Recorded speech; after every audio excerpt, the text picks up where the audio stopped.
He's starting. So.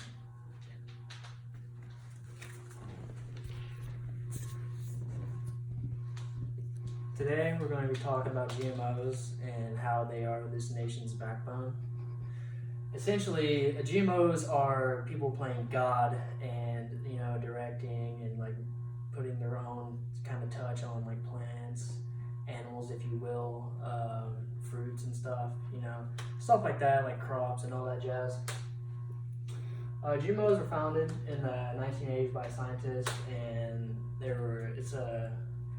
was an off like brand thing of like rice. It was like called golden rice, and it was given to like third world countries and tested out there to see if they had any kind of significant purpose, if they actually were what they were. So enhances quality and quantity. So in the growing world, we always need something that's gonna suffice the public with whatever the need is. And especially crops, by the year 2050, there's going to be around 10 billion people in the world, and that's a large number, and there's going to be a lot of space that's going to be occupied. So that's going to be a lot of stuff to think about when you're thinking about crops and who's going to live where and how we're going to manage this and that. So the quality of it is it cuts down on the need for natural resources or like water and stuff like that, and land, if you will.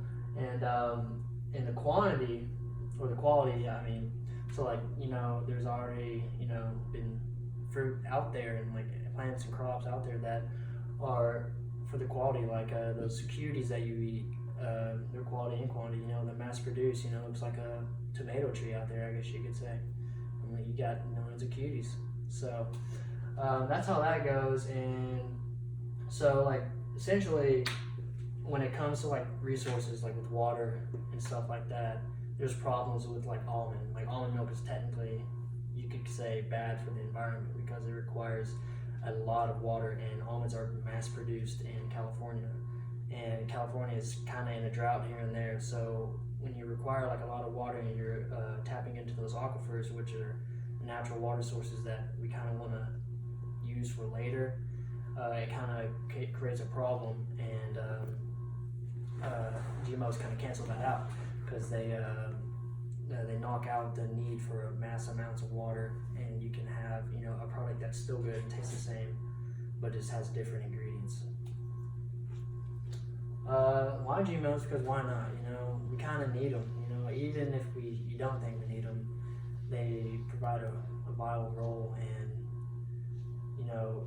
just getting us to where we need to be and taking care of things that need to be taken care of. Ignore the growing population. So whether it's healthy or not, a lot of nutritionists, scientists, general public, people who just want to know what they're eating and know if it's good for them or not, just want to know that is this going to kill me? Is this going to kill my kids?